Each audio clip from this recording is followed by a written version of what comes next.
Building off our last class, today we're going to be comparing gold, paper money, and Bitcoin across the 6 properties that all money should have. Great, I've been waiting for this. I can't wait to see who wins. Well, good. Now let's begin. We're going to start off with portability. Gold gets 1 point as it's heavier and more cumbersome than the other 2. Paper money gets 2 points as it's easier to move around than gold, but Bitcoin is going to get 3 points as it being digital can move basically anywhere in the world nearly instantly and no matter the quantity. Do you want to take a crack at acceptability? For acceptability, Bitcoin gets 1 point because even though it's rising in fame, it's not really accepted through most businesses and by people. Some would argue that Bitcoin is more acceptable than gold, but we'll just leave it here for now. Gold gets 2 points because even though it's recognizable, you're not going to many restaurants and being able to pay for your meal. Paper gets 3 points because it's unanimously accepted throughout its own jurisdiction. Back to you, Teach. For divisibility, gold is going to get 1 point, as melting gold to make smaller and larger denominations is kind of just a cumbersome process.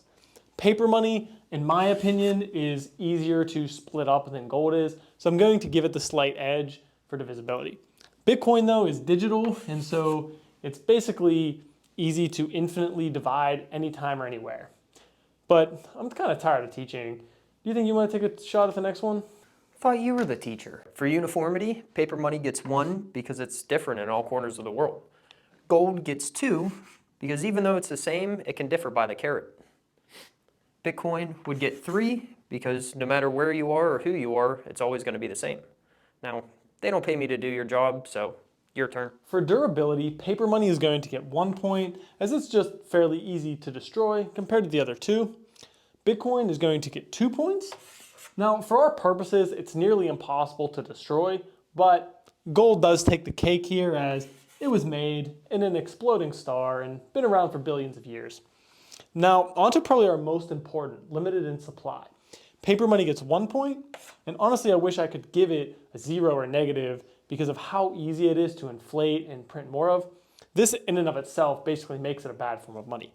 Gold gets 2 points as it is quite difficult to inflate the supply of gold, but gold doesn't really have a max supply, so we're going to give it 2. Bitcoin, though, has a capped supply of 21 million coins, making it the hardest, most uninflatable money ever created. Would you like to tally up the points? Yeah, Bitcoin has 15, gold has 11, and paper has 10.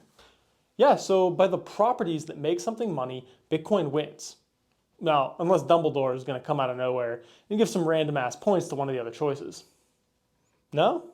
Okay, well, based on the properties that make something money, Bitcoin is going to take the cake over both paper money and gold.